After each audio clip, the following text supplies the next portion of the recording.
Hello, welcome to my channel, Simply Mama Cooks. I'm Angelica. So today I have a lot of things that I'm making, but for today's video, I am going to show you how I make roasted chicken. I like to call this marriage chicken. It's one of the first recipes I made as a newlywed, and my husband always requests it. So let me show you how I make it. Okay, so let's make this roasted chicken and vegetables. I like to call it marriage chicken because my husband asks for it all the time since I've been married to him. It's one of the first meals that I made him when we first got married, so he loves this dish. Okay, so I have a 4-pound chicken that I let thaw for 20 minutes. Well, it's been thawed in the refrigerator overnight, but I set it on the counter for 20 minutes to take the chill off. I am going to be seasoning this with a teaspoon of poultry seasoning, a teaspoon of smoked paprika, you could use regular, a teaspoon of garlic powder, a teaspoon of onion powder, a teaspoon of lemon pepper, and 2 teaspoons of chicken bouillon powder. You can substitute that with a teaspoon of salt if you like.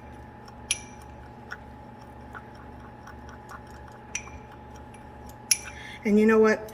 With the 2 teaspoons of bouillon powder, it is salty, but I still am going to sprinkle salt and cracked black pepper on the exterior as well. Okay, so I'm going to add some olive oil all over my chicken. You could do butter. Just glug that on there. One hand I'm going to work with the chicken here. I've already tucked the wings in the back and I've prepped the chicken. Like I said, it's been thawed. Now I'm going to go in with my dry hand and sprinkle all the seasonings onto the chicken.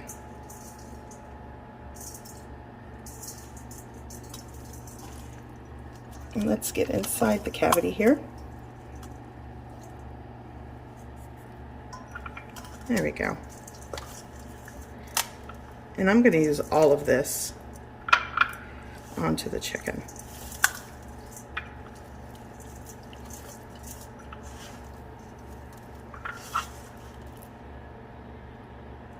There we go. And let's just kind of slather that. I'm going to leave a little bit to sprinkle once I place it into my baking dish. Oops. Okay, that works. I'll leave that there for now. Okay, so I'm going to prep my baking dish. Let's see here.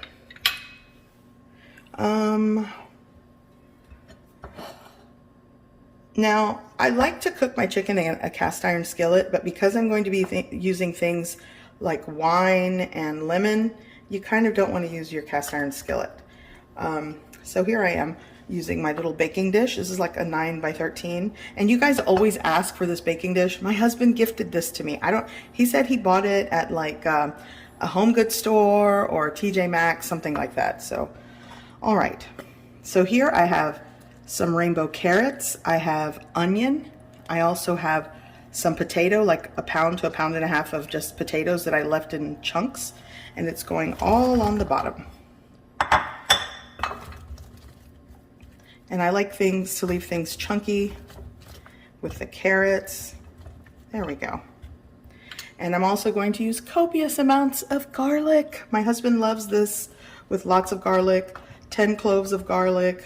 But you know, do what you will. And I'm also going to add some salt to this. Just sprinkle some salt to the veggies at the bottom. And here I'm using a cup of chicken broth. And I'm going to use a cup of white wine.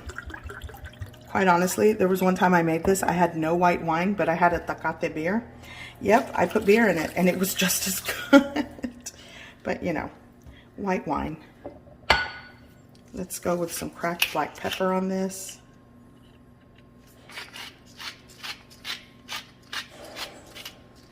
If you hear noises, we have the fireplace on, and my cat loves to be by the fireplace. Okay, so take my chicken and carefully place it on top. I have one clean hand, and I'm going to sprinkle it just with some salt on top. And let's do this. Well,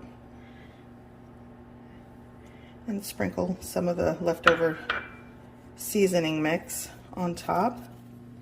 I'm also going to add lemon just around the dish. We'll do it like that, like that. There we go. It's all gonna cook and all right. So this is going into a preheated oven at 375 degrees Fahrenheit for about an hour and 20 minutes. It's a 4-pound chicken, 20 minutes per pound at 375 degrees Fahrenheit. Going in, uncovered. Okay, so the chicken is done. Oh, wait, let me, that looks so good. Okay.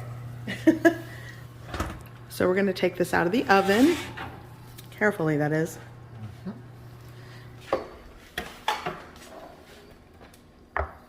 Oh, thank you. So this looks amazing. I'm gonna sprinkle on some chives and dried parsley. If I had fresh, I would definitely do that, but got a little mix here. And you can 100%, you know, take any juices and pour it like in one of those fat separators to get the fat off and then create a pan sauce.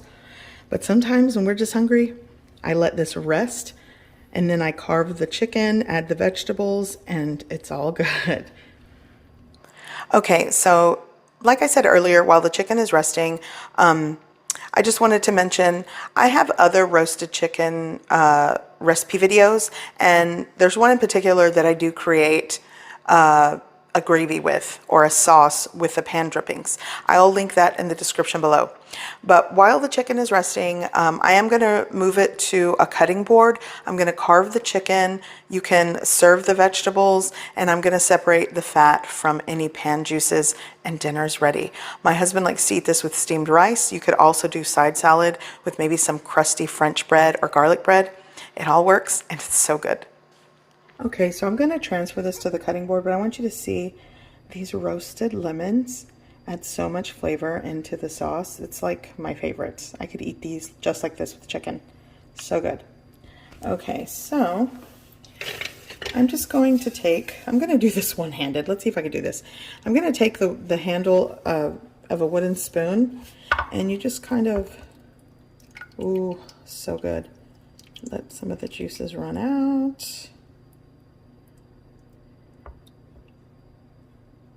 Okay, now we're going over to my cutting board just like that. Now I'm going to let it hang out for a little while longer, and then I'm just going to carve it up. Okay, so I have a little bit of the chives and parsley, and I have some cracked black pepper. So what I'm going to do is I'm going to take my parsley and cracked black pepper, and here I have my veggies, as you can see here. Let's get a better shot there.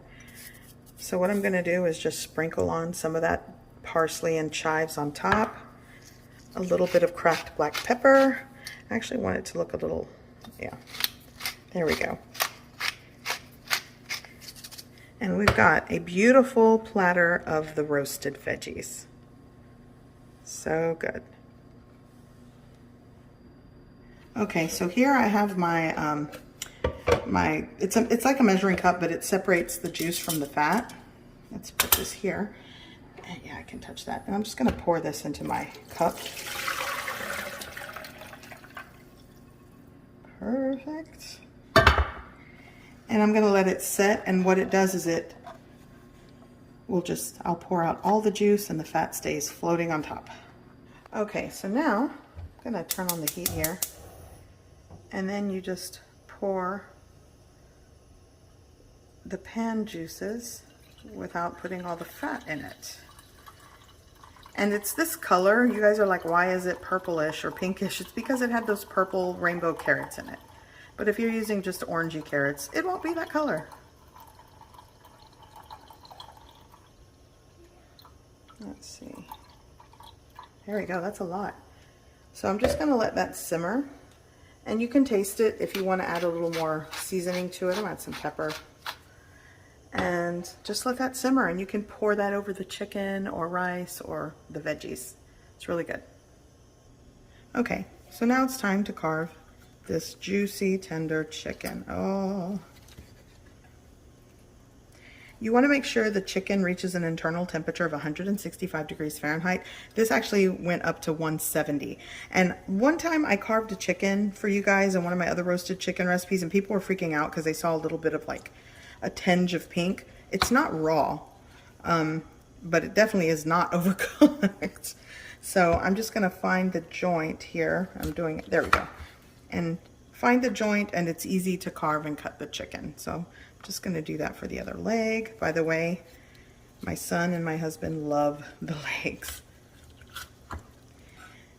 And it's really easy to cut the chicken when it's tender, cooked through, and juicy.